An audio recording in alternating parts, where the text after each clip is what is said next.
Perkenalkan, nama saya Sutrisno, akrab dipanggil Mas Bre ya. Saya di sini selaku fasilitator pendamping pembudidaya maggot BSF beserta aplikasinya ya. Di sini kita bicara maggot, tentunya kita bicara budidaya maggot dan juga kita bicara bisnis maggot itu sendiri. Sebab apa? Maggot ini satu ya, dalam mata rantai makanan. Maggot ini adalah pengurai organik ya, sampah baik hewani maupun tumbuhan. Di sini kita tahu bahwa di Indonesia problem utama adalah penanganan sampah yang belum maksimal. Bisa kita lihat saja nanti misalnya di pasar ya, sekali sampah buah, sayur, dan juga di peternakan ada mungkin ada bangkai ya, bangkai ayam, bangkai ikan dan lainnya yang tidak dimanfaatkan dengan baik. Nah, kita kenalkan budidaya maggot BSF ya. Maggot itu dalam bahasa Indonesia ya istilahnya belatung. BSF itu Black Soldier Fly, tentara lalat hitam, berarti lalat hitam ya. Mengapa kita budidaya BSF? Ini memang dari sisi beberapa penelitian ya, bahwa maggot ini, fungsi maggot itu kan pengurai ya, pengurai sampah-sampah organik. Setelah diurai nanti otomatis jelas di lingkungan tidak menimbulkan bau. Terus juga maggot itu bisa untuk pakan alternatif, bisa untuk ayam, unggas ya, ada ayam, itik, endok dan lainnya, dan juga untuk ikan. Ini terutama ikan lele, untuk ikan emas, ikan mujair, ikan gurame juga sangat bagus. Nah, di sini periode fase maggot ini bedanya mungkin nanti lalat hitam dengan lalat hijau atau lalat yang lain. Ini ada sisi istimewaannya.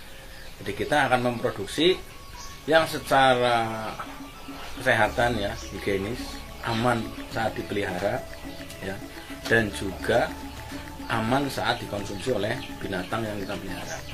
Satu, tadi aman saat kita pelihara. Lalat hitam di alam saat hidup dia bukan sebagai parasit ya, karena dia saat hidup di alam terbuka. Lalat hitam ini dia hanya minum ya, hanya mengecap saripati bunga ataupun air-air yang ada di dahan pohon. Dia akan bertelur di tempat-tempat yang berbau menyengat, berbau busuk, dan dia tidak hinggap. Artinya dia hanya berada di sekitar di area sampah-sampah yang membusuk. Nah, naluri lalat adalah dia bertelur, kemudian setelah bertelur dia akan telurnya menetas, dia akan jatuh ke bawah, itu ke media-media yang ada di alam. Nah, khusus untuk pembudidaya kita desain khusus ya. Nanti ada kandang lalat, ada tempat bertelur lalat, ada media pemancingan lalat agar bertelur di tempat yang kita tentukan, ada penetasan telur ya, nanti ada pembesaran hingga nanti panen maggot ya. Ataupun nanti kita bisa panen prepupa ataupun pupa yang kita jadikan indukan untuk fase atau tahapan siklus lalat selanjutnya.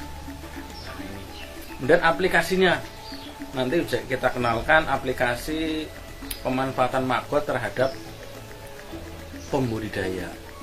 Ada pembudidaya ayam ya, nanti bisa kita ambil testimoni, dan juga nanti ada pembudidaya ikan.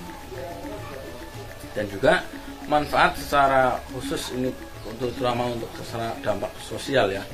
Kita nanti para pembudidaya kita tuh mencari sampah di pasar ya, sampah yang berserakan kita ambil, jelas lingkungan jadi bersih, tidak ada polusi, dan semua itu bermanfaat. Tidak ada sia-sia dari budidaya maggot ya. Ataupun nanti kalau misalnya kita berada di sebuah dekat dengan TPA maupun TPS, ataupun kita bisa mengelola sampah yang ada di rumah tangga. Jelas di rumah pasti ada sisa-sisa makanan, nasi basi, sayur basi dan lainnya. Biasanya kita buang. Setelah kita buang, tentunya kalau tidak diolah pasti akan menimbulkan bau dan polusi. Nah, ini jelas solusi utama adalah kita harus membudidaya maggot. Di samping satu memiliki nilai ekonomis yang tinggi, yang kedua bisa untuk pakan alternatif, dan yang ketiga adalah untuk bisnis ya. Kita bisa meraup keuntungan dari budidaya maggot, dan juga lingkungan menjadi bersih, tidak ada polusi lingkungan terutama sampah-sampah organik. Sekian dulu, nanti bisa kita teruskan ya, nanti teruskan fase-fase tahapan pembudidaya maggot. Mari kita simak tutorial berikut ini.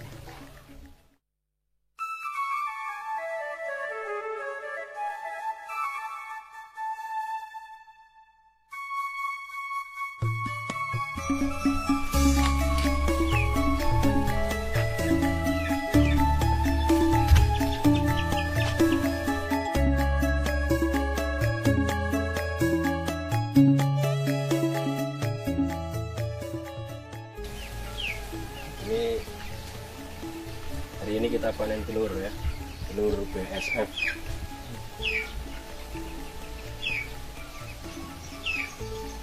Udah penuh semua.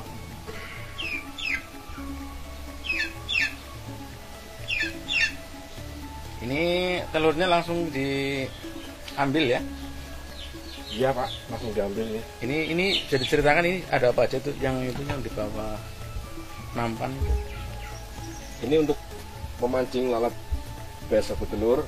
Bawahnya ini pakai media buah busuk Pak, ya. Pakai buah busuk, terus dikasih streamin, terus diletakkan di atasnya ini sarangnya untuk bertelur. Oh, berarti lalatnya langsung bertelur di itu ya, di sela-sela itu ya. Lagi bertelur ya. Oh, ini itu lagi bertelur ini ya? Iya, lagi bertelur. Oh, ini. Oh, ya pantatnya ini harus langsung. Kemudian ini untuk di dalam kandang ini ada apa saja, bisa dijelaskan ini? Ini ada pohon-pohon ya untuk genggap dan daun kering untuk genggap lalat. Ini minumannya, air dikasih madu, terus dalam box ini ada bibit ya, pupa ya. Pupanya Di dalam sebutnya black box ya. black box, tapi ini nggak dicat hitam, jadi Ya, maksudnya gelap maksudnya ya. yang penting gelap, dalamnya kering, cepat jadi lalat. Lalatnya saat ini dikasih makan. Ya. Lalatnya nggak dikasih makan Pak, semprot pakai air, pakai campur madu. Ini yang bawah ini yang udah mati ya, lalatnya ini. Sudah mati ya, kalau umurnya nggak panjang Pak, jadi 5 hari sampai 7 hari. Kalau yang laki sudah kawin mati, yang perempuan setelah telur mati. Jantan setelah kawin mati. Ya. Betina setelah telur mati.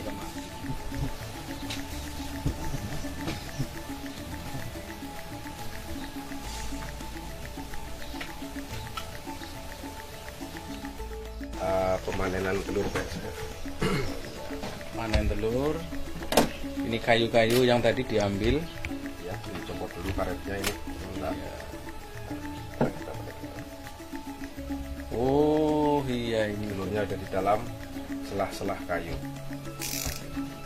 Kita langsung panen. Caranya begini. Drop.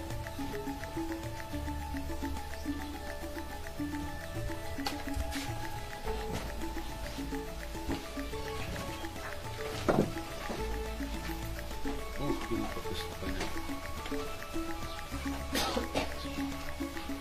Hampir penuh ini ya. Iya Pak.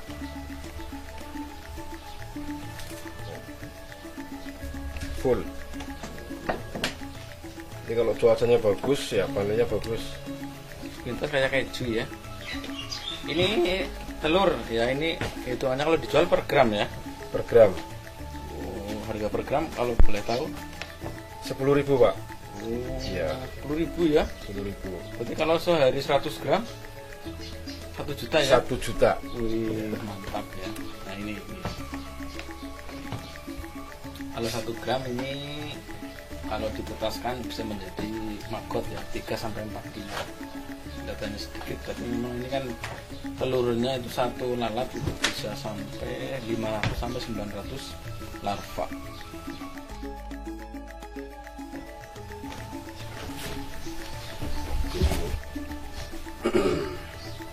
Setelah kita aduk ampas dengan dedak atau bekatul, nah, kita sekarang mulai proses penetasan. Telur diletakkan di atas media ya. Telur diletakkan di atas media. Medianya pakai dedek campur Ampas. ampas tahu, dibasahi ampas tahu ampas kelapa ya. Ampas tahu atau ampas kelapa boleh, sama. Ini menetasnya kurun waktu Ini 2 hari sampai 4 hari menetas semua ya. menetas semua. Oke. Sekarang kita simpan ini. Fase pembesaran ya, dari setelah menjadi baby larva ya setelah 4-5 hari tadi di penetasan. Kemudian tahap selanjutnya adalah pembesaran ya. Pembesaran. Nah, ini Jadi pembesaran kita tebar di biopon yang besar. Ini umur 4 hari ya setelah menetas dimasukin ke biopon. Nah ini umur 4 hari. Nah, ini pemberian makannya kita beri makan sayur ya. beri makannya sayur, sampah buah. Seperti ini nih, jeruk, ada macam-macam ya, sampah sayur. Ini aman ya dipegang tangan ya? Aman. Enggak ini. Terus nanti setelah besar umurnya seperti ini, yang umur 15 hari sampai ini. Yang 15 hari kita sudah siap panen maggot. Oh ya, ini usia 15 hari. siap konsumsi ya? Siap konsumsi untuk ayam, lele, unggas, dan lain-lain. Mantap ya.